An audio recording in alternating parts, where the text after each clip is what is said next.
ஒரே ஒரு ஊத்தப்ப வேணுங்க. ஒரு நிமிஷங்க முடிச்ச கேட்டு போங்க. சொல்லுங்க. என்ன பண்றீங்க? ஒரு சம்பு தண்ணி எடுத்துக்கங்க.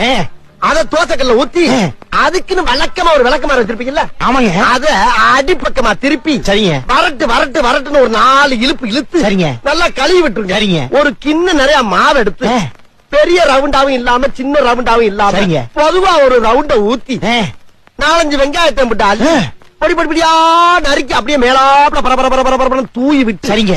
ஒரு நீளமான கேரட் எடுத்து அதையும் பொடி பொடியா நறுக்கி சரிங்க. அப்படியே மேலாப்ல பரபர தூவி விட்டு சரிங்க.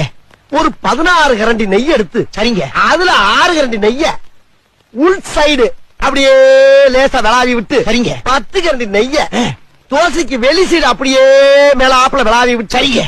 இட்லி பொடி இருக்கு பாத்தீங்களா? அத அப்படியே அள்ளி மலை சாரல் மாதிரி அதை மேலாப்ல பரபர அப்படியே பேய விட்டு சரிங்க.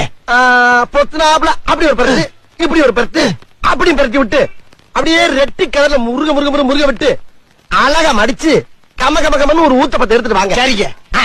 அன்னைக்கு ஊத்தப்பம். அட பிக்காளிப்பழ 1/2 மணி நேரமா கதையா சொல்லிருக்கேன். அம்பட்டுக்கும் சரிங்க ஒரே வார்த்தையில ஊத்தப்பம்னு போயிட்டானே. வரட்டும் வாடிங்க 4ஆம் தரம்.